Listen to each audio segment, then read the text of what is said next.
अरे हम यहाँ महागठबंधन की जो जीत है, अरे हाथ दबाओ भाई, अरे हाथ थकाऊ नहीं, वो लोकतंत्र की जीत है, संविधान की जीत है, बाबा साहब की जीत है, अम्बेडकर जी, लोहिया जी, कर्पूरी जी,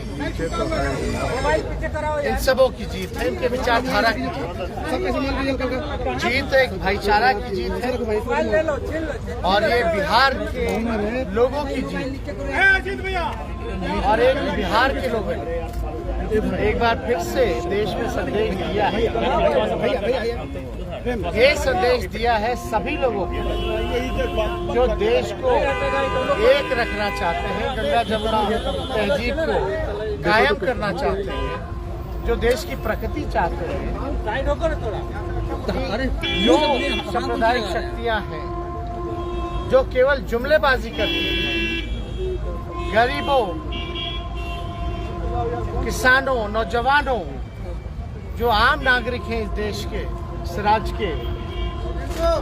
उनके ओर कोई काम ना करते हुए उन पे बोझ डालती है, चाहे महंगाई की हो या बेरोजगारी की,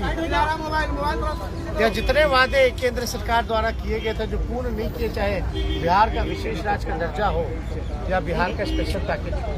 चाहे पटना विश्वविद्यालय को सेंट्रल यूनिवर्सिटी देने का दर्जा हो, हर एक सेंट्रल स्कीम में बिहार के साथ भेदभाव किया गया, वो तो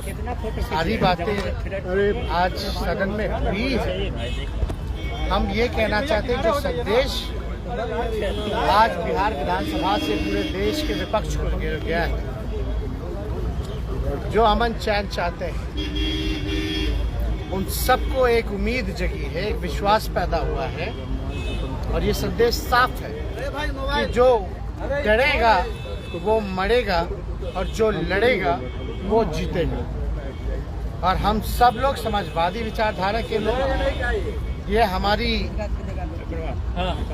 पुरखों की विरासत हमसे कोई नहीं छीन सकता। ये साबित हो गया है असल में 2024 का, जो 40 में 40 एनडीए के खाते में था, आप समझ जाइए आने वाले समय में 24 का चुनाव में 40 में 40 हम जीतेंगे। और जिस प्रकार से बीजेपी के लोग तो आज वोटिंग से भाग गए, ये लोग डरपोक लोग हैं और डर करके यहाँ सदन में सामना नहीं कर पा रहे हैं, तो अपने तीनों जमाइयों को आगे कर दिया, चाहे सीबीआई हो, ईडी हो, इनकम टैक्स हो। और कुछ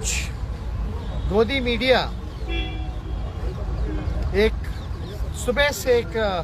न्यूज़ चलाया जा रहा था और बीजेपी और आरएसएस और तमाम इनके जमाई द्वारा एक भ्रम लोगों के मन में पैदा किया जा रहा था कि कहीं जो ट्रस्ट वोट है उसको प्रभावित करो और कहीं ना कहीं से तेजस्वी के इमेज को, आरजेडी के परसेप्शन को बर्बाद करो। एक कंपनी का नाम लिया जा रहा था, जो कंपनी साफ तौर पे हमने उसका नाम लिया है अर्बन क्यूब्स मॉल है, और ये मॉल जो है ये प्रोजेक्ट का नाम है।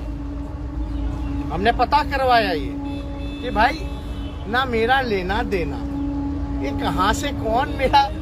मॉल भी बना दिया और छापे भी पड़वा रहे हैं। तो भाई अब पता कि भाई क्या है, तो पूरा कागज हम लेके आए, मंगवाए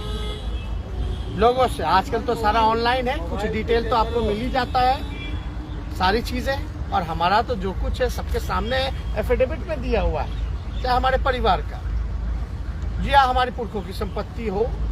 या बात की जो भी बात हो। लेकिन भाई ये कौन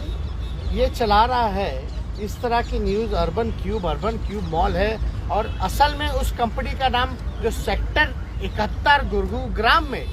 जो छापे पड़ रहे हैं, वो समझिए Whiteland corporation private limited, Whiteland corporation private limited, ये सारा कागज है, फॉर्म DIR है, और इसके डायरेक्टर जो है कृष्ण कुमार हैं, जो पता चला। इससे पहले भी कोई होंगे, हमको क्या लेना देना उससे। लेकिन ये इस तरह से प्रचारित किया जा रहा था कि ये मेरा मॉल है, और हम लोग तो पहले ही से बोल रहे थे कि बीजेपी को जो तमाचा लगा है तो फिर से अपने जमाइयों को आगे करेंगे, CBI झूठ मूठ का झूठा केस बनाएंगे, और ये चालू रहेगा। ये मेरा कैरेक्टर बर्बाद करने का परसेप्शन, इमेज जो है बर्बाद करने का इनका चलता रहेगा। तो हमने सदन में कहा कि इसमें तो पता चला, ये तो मेरा लेना देना नहीं, लेकिन इसमें बीजेपी के सांसद का कुछ है।